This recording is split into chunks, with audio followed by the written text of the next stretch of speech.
በስመ አብ ወወልድ ወመንፈስ ቅዱስ አሐዱ አምላክ አሜን።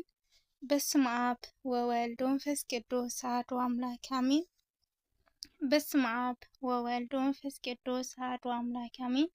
ስንክሳር መጋቢት 18 ቅዱስ ኤስድሮስ ሰማዕት። በዛ መዓልቲ እዚኣ ነፃና ሰማዕት ዓርኩ ዝኾነ ቅዱስ ኤድሮስ ሰማዕት ብሰማዕትነት ዓረፈ። ፃና ወታደር እንትኾን ቅዱስ ኤስድሮስ ድማ ካብ ፀጉሪ ክዳን ዝሰርሕ ነበረ።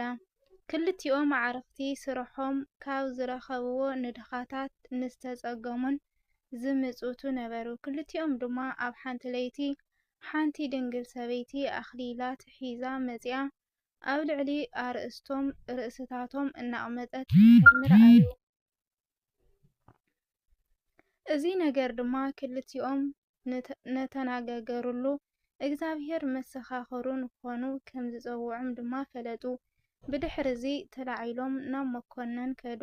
ቅዱስ ፃና ድማ ዕጥቁ ፈቲሑ ኣብ ቅድሚ እቲ መኮነን ኣቕሚጡ ክብሪ ምስጋና ንዑ ይኹን እሞ ብጎይታና መድሓኒና ኢየሱስ ክርስቶስ ከም ዝኣመኑ መስከሩ። መኮነን ድማ ነዚ ሰሚዑ ኣሲሩ ንክገርፍዎም ኣዘዘ። እግዚአብሔር ድማ መልኣኹ ልኢኹ ኣድሐኖም። ብድሕሪ እዚ እቲ መኮነን ንቅዱስ ፃና ናብ ሃገረ እስክንድርያ ለኣኾ። ንቅዱስ ኤስድሮስ ግና ምስኡ ኣጽንሖ። ድሕሪ እዚ ብውሕድ መዓልቲ ግና እቲ መኮነን ንቅዱስ ፃና ናብ ሃገረ ፈርማ መለሶ እሞ ምስ ዓርኩ ቅዱስ ኤስድሮስ ተራኺቡ ኣብ ሕድሕዶም ዝበፅሖም ስቅያት ኣዋግዑ።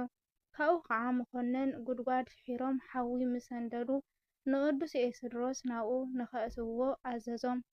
ቅዱስ ድማ ነቶም ወታሃደራት ክሳዕ ዝጽሊ ቁሩብ ንክዕገስዎ ለመኖም። ጸለቱ ምስ ወድአ ከዓ ናብ እቲ ጉድጓድ ቀረበ እሞ ንውሽጢ ደርበይዎ። ነፍሱ ድማ ኣብ ኢድ እግዚአብሔር ኣረከበ። ኣብ ስግኡ ማንም ጉድኣት ኣይገጠሞን፣ መልክዑ እውን ኣይተለወጠን። እዚ እንትምልከት ዝነበረት ኣዶ ቅዱስ ፃና ድማ ንቅዱስ ኤስድሮስ ካብ ዓርኩ ዝኾነ ወዳ ብምፍላዩ ሓዚና ትበኪ ነበረት። ብድሕሪ እዚ ስግኡ ተሸኪሞም ወሲዶም ክሳብ ግዜ ስደት ዝሓልፍ ኣብ ሰናይ ቦታ ኣቕመጥዎ።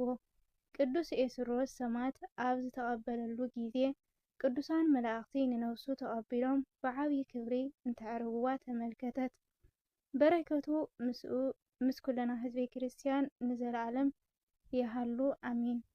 አርኬ ሰላም ለኤስድሮስ እምነ ሴጠ ጸምር ግብረ እዱ ዘይሁ ምጽዋተ ለእለ ፈቀዱ ምንዳብያተ ፈጺሞ ወኩነንያተ ለለ አሃዱ በዕለተ ውእየ ዘአዘቅተ እሳት በነዱ መላእክት ነፍሱ በእሳት ወሰዱ። እግዚአብሔር ምስጋና ይኹን። ለአና እውን ብናይዞም ቅዱሳን ጸሎት ይምሓረና ንዘለዓለም ዓለም አሜን። ስንክሳር መጋቢት 19 አርስጦበሎስ ሐዋርያ። ከምኡ እውን በዛ መዓልቲ እዚኣ ቁፅሩ ጎይታ ካብ ዝሓረዮምን ቅድሚ መከርኡ ወንጌል ንክሰብኩ ካብ ዝለኣኾምን 72 ኣርድእቲ ወገን ዝኾነ ከምኡ እውን ናይ ቅዱስ ጳውሎስ ሐዋርያ ረድኡ ዝነበረ ቅዱስ አርስጦበሎስ ሐዋርያ ዕረፍቱ እዩ። ጰራቅሊጦስ መንፈስ ቅዱስ ኣብ በዓለ 50 ኣብ ልዕሊኦም ምስ ወረደ ምስ ሐዋርያት ጸጋን ሓይልን ተመሊኡ ንሐዋርያት ስዒቡ ብምኻድ መሕወይ ዝኾነ ወንጌል ኣብ ምስባኽ ኣገልገሎም። ንብዙሓት ድማ ክብሪ ምስጋና ንዑ ይኹን እሞ ናብ ናይ ጌታና መድሓኒና ኢየሱስ ክርስቶስ ሃይማኖት እምነት መለሶም። ናይ ክርስትና ጥምቀት እውን ኣጠመቖም። ነብሶም ድማ ብዘምሃሮም ኣምላኻዊ ትእዛዝ ኣድሐኖም። ኣቦታትና ሐዋርያት ድማ ኣብ ሃገረ አብራጣብያስ ኤጲስቆጶስነት ሸምጎ። ኣቦታትና ድማ ኣብ ሃገረ አብራጣብያስ ኤጲስቆጶስ ሸምዎ። ናብዛ ሃገር ስብከቱ ብምኻድ ወንጌል ሰበኸ። ንብዙሓት በታ ቅንዕት ሃይማኖት ንእግዚአብሔር ናብ ምፍላጥ መለሶም። ብዙሓት ተኣምራትን ዘደንቑ ነገራትን ብምግባር ንምእመናን ኣብ ሃይማኖቶም ኣጽንዖም። እንተኾነ ካብ ኣይሁድን ዮናናውያንን ብዙሕ መንከራ በጽሖ። ብዙሕ ግዜ ናብ መኳንንቲ ወሲዶም ብኣእማን ቀጥቀጥዎ። ጌታና ሓልይዎ ግና ጉዕዝኡ ፈጺሙ ብሰላም ዕረፈ። እዚ ቅዱስ ኣቦ ቅዱስ ጳውሎስ ሐዋርያ ኣብ ሮሜ መልእኽቱ ዘኪርዎ ኣሎ። በረከቱ ምሳና ትሃሉ ንዘለዓለም ዓለም ኣሜን።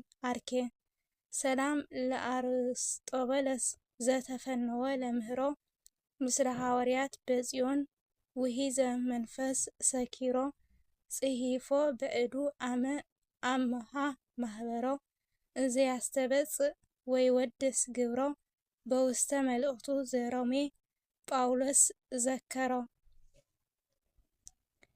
ሰብኣቱ ሰማዕታት ከምኡ እውን በዛ መዓልቲ እዚኣ ሰብኣቱ ሰማዕታት እናተባህሉ ዝፍለጡ ግብፃዊ እለ እስክንድሮስን ካብ ሃገረ ጋዛ ዝኾነ ጋብዮስን ካብ ሃገረ ብንጡስ ዝኾነ ኒሞላስ ካብ ሃገረ ጠራልብዮስ ዝኾነ ዲዮናስዮስ ካብ ዞባታት ግብፂ ዝኾነ እስክንድሮስን ይዝከሩ።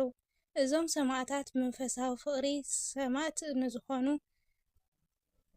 ተስማዕሚዖም ናብ ሃገረ ቂሳርያ ፍልስጥኤም ከይዶም ኣብ ቅድሚ መኮነን ቀይሞም ኣብ ዘመነ ካሕዲ ዲዮቅልጥያኖስ ክብሪ ምስጋና ንዑ እሞ ብጎይታና መድኃኒትና ኢየሱስ ክርስቶስ ከም ዝኣመኑ መስከሩ። ጽኑዕ ዝኾነ ስቃይ ኣሳቅዩ ድማ ቀተሎም። ናይ ሰማዕትነት ተኽሊል ድማ ኣብ መንግስተ ሰማያት ረኸቡ። በረከቶም ምሳና ትሃሉ ንዘለዓለም ዓለም ኣሜን። አርኬ ሰላም ለክሙ እለ እስክንድሮስ ወእስክንድሮስ ወአጋብዮስ ሜልዮንስ ወዲዮናስዮስ ሜሎሪዮስ ዓዲ ወተላስዮስ እለ ጸናኢኩሙ በአዚዝ መንፈስ እስከ አድማኢኩሙ አክሊለ ዘርእስ። ብተወሳኺ በዛ መዓልቲ እዚኣ ቅዱስ እስከናፍር ሰበይቱ ማርታን ደቆም አርቃዲዮስን ዮሃንስን ዕረፍቶም ዝዝከርሉ መዓልቲ እዩ። በረከቶም ምሳና ትሃሉ ንዘለዓለም ዓለም አሜን። ሰላም ለአስከናፍር ወለብእሲቱ ወውሉዶ ለእግዚአብሔር አምላክ እለ ተጸምዱ አመ አስኬማ ተወክፉ ለአረጋዊ በእዱ በላዕሊሆሙ ዘኮነ ህሪተ አምላክ ያግህዱ ከመ ባልሆሙ ለባህር እመጎዱ። ንእግዚአብሔር ምስጋና ይኹን። ንኣና እውን ብጸሎት ናይዞም ቅዱሳን ይመሓረና ንዘለዓለም ዓለም አሜን። ስንክሳር መጋቢት 20 ኣባ ሚካኤል ሊቀ ጳጳስ። በዛ መዓልቲ እዚኣ መበል 57 ናይ እስክንድርያ ሊቀ ጳጳስ ኣባ ሚካኤል ዕረፈ። እዚ ቅዱስ ኣቦ ድማ ብሰናይ ግብሩ ዝተመስገነ እዩ ዝነበረ። እንተኾነ መዋዕሊ ስመቱ ብጸገምን ብሓዘንን እዩ ዘሕለፎ። ምክንያቱ ድማ ኣብ ሃገረ ኤጲስቆጶስነት ዝተሾሞ ሓደ ፈታዊ ክብሪ እዚ ሓላፊ ዓለም ይፈታተኖ ስለ ዝነበረ እዩ። ኣብ ሃገር ስብከት እዚ ኤጲስቆጶስ ሓደ ቤተ ክርስቲያን ተሓዲሱ ተሰሪሑ ንኽምረቕ ምእመናንን ካህናትን ሊቀ ጳጳሳትን ኣባ ሚካኤል ፀዊዖምሎም ነቲ ቤተ ክርስቲያን ንኽባርክሎም ነገርዎ። ንሱ ግና ንኤጲስቆጶሳት ኣባ ሚካኤል ንኽፅውዕዎ ፍቃደኛ ኣይነበረን። በዚ ምክንያት ብዘይፍቃዱ ንኣባ ሚካኤል ፀውዕዎ። ሊቀ ጳጳስ ኣባ ሚካኤል ምስ መፀ ግና ምግቢ ከዳልወሎም እየ ኢሉ ገዲፍዎም ከደ። ብድሕሪዚ ንሊቀ ጳጳሳት ኣባ ሚካኤል ቅዳሴ ንኽኣቱ ኣገደድዎ። ነዚ ዝረኣየ እቲ ፈታዊ ውዳሴ ከንቱ ዝኾነ ኤጲስቆጶስ ተቆጢዑ መጺኡ ነቲ ስርዓተ ቅዳሴ ኣስተኣጓጎሎ። ሊቀ ጳጳስ ግና ነቲ ነገራት ኣረጋጊዑ ቅዳሴ ምስ ወድአ ብጽባሒትኡ ምስኡ ዝነበሩ ኤጲስቆጶሳት ከምኡውን ካህናትን ማሕበረ ምእመናንን ሰብሲቡ ነቲ ኤጲስቆጶስ ኣወጊዙ ካብ ቤተ ክርስቲያን ፈለዮ። ብድሕሪኡ ካልኣይ አስቆሮታዊ ይሁዳ ዝኾነ ሰብ ኣሕመድ ወልድ በጥልዮን ናብ ዝተባህለ ናይ ሃገር ምስሙር መኮነን ከይዱ ሊቀ ጳጳስ ኣባ ሚካኤል ውዲት ፈሓሰሉ። እዚ ሰብ እዚ ነቲ መኮነን ከምዚ ክብል ነገሮ፣ "ዎ መኮነን፣ ኣብ እንዳ እቱ ሊቀ ጳጳስ ብዙሕ ወርቅን ብሩርን ከም ዘሎ ፈለጥ።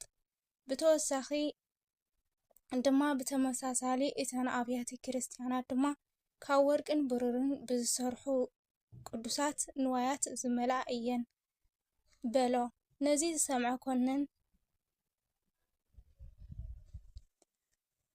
ዝሰምዐ መኮነን ሊቀ ጳጳስ ኣባ ሚካኤል ኣፀውዖ፣ ነቲ ንዋየ ቅዱሳት ክህቦ ድማ ደለየ።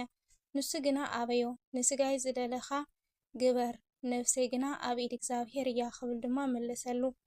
ብድሕሪ ድማ እቲ መኮነን ሊቀ ጳጳሳት ኣባ ሚካኤል ኢድን እግሩን ኣሲሮም ናብ ቤት ማእሰርቲ ንኸድርብይዎ ኣዘዘ። ንሓደ ዓመት ድማ እንጀራ ብጨውን ዓተርን ጥራሕ እናተመገበ ኣብ እሱር ፀንሐ። ካብኡ ግና ሓደ ምእመን 20,000 ዲናር ወርቂ ክኸፍል እየ ኢሉ ተዋሒሱ ኣውፅኦ። ዓበይቲ ዓዲ ምእመናንን ናይ ገዳመ ኣስቄጥስ መኮነንን 10,000 ዲናር ወርቂ ኣከዉ። ኣባ ሚካኤል ሊቀ ጳጳስ ነዚ 20,000 ነዚ መኮነን ሃቦ። ብድሕሪኡ እውን ግን በብዓመቱ 10,000 በብዓመት ከም ግብሪ ንክኸፍሎ ሊቀ ጳጳስ ኣፈረሞ። ክሳዕ እቲ መኮነን ዝመውት ድማ እዚ ከም ዓመታዊ ግብሪ ቆፂሉ ነበረ። ንሱ ምስ ሞተ ግና ተቋረፀ። ብኸምዚ ዝኣመሰለ ፀገም ኣብ ዓብይ ሽግርን ፀበባን ን29 ዓመታት ኣብ መንበሪ ስመቱ ፀኒሑ ብሰላም ኣዕረፈ። በረከቱ ምስ ኩልና ህዝበ ክርስቲያን ይሃሉ ንዘለዓለም ዓለም ኣሚን። ኣርኬ ሰላም ለሊቀ ጳጳሳት ስሙይ በስመ ሚካኤል ሊቆሙ ለሃያላት ሰማይ ዕለተ ተበስረ ዝንቱ አፈ አሃዱ ነዳይ ኮነ በ40 ሞተ መኮንን እውይ እንተ ሳቀዮ በብዙሃ ስቃይ። ተኣምረ እግዚእነ። ከምኡን በዛ መዓልቲ እዚኣ ኣቐዲምና ቅድሚ 4 መዓልትታት ሞተ ኣልዓዛር ከም ዝዘከርና ጎይታና ንኣልዓዛር ካብ ሞት ዘተስአሉ መዓልቲ እዩ። በዛ ዓባይ ተኣምር እዚኣ ድማ ብዙሓት ሰባት ብጎይታ ኣመኑ። ምስጋና ንጌታና መድሓኒና ኢየሱስ ክርስቶስ ንርህሩህ ኣቦኡን መሕወይ ንዝኾነ መንፈስ ቅዱስን ይኹን ንዘለዓለም ዓለም ኣሚን።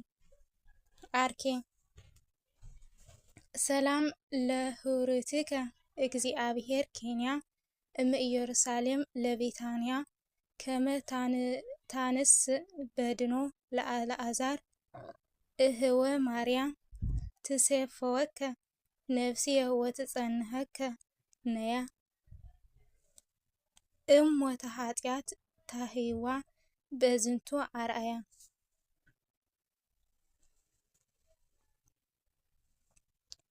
ሰላም ለህሩትከ እግዚአብሔር ኬንያ እም ኢየሩሳሌም ለቤታንያ ከመ ታነስእ በድኑ ለአልዓዛር እህወ ማርያ ትሴፍወከ ነፍስየ ወትጸንሐከ ነያ እሞተ ኃጢአት ታህይዋ በዝንቱ አርአያ።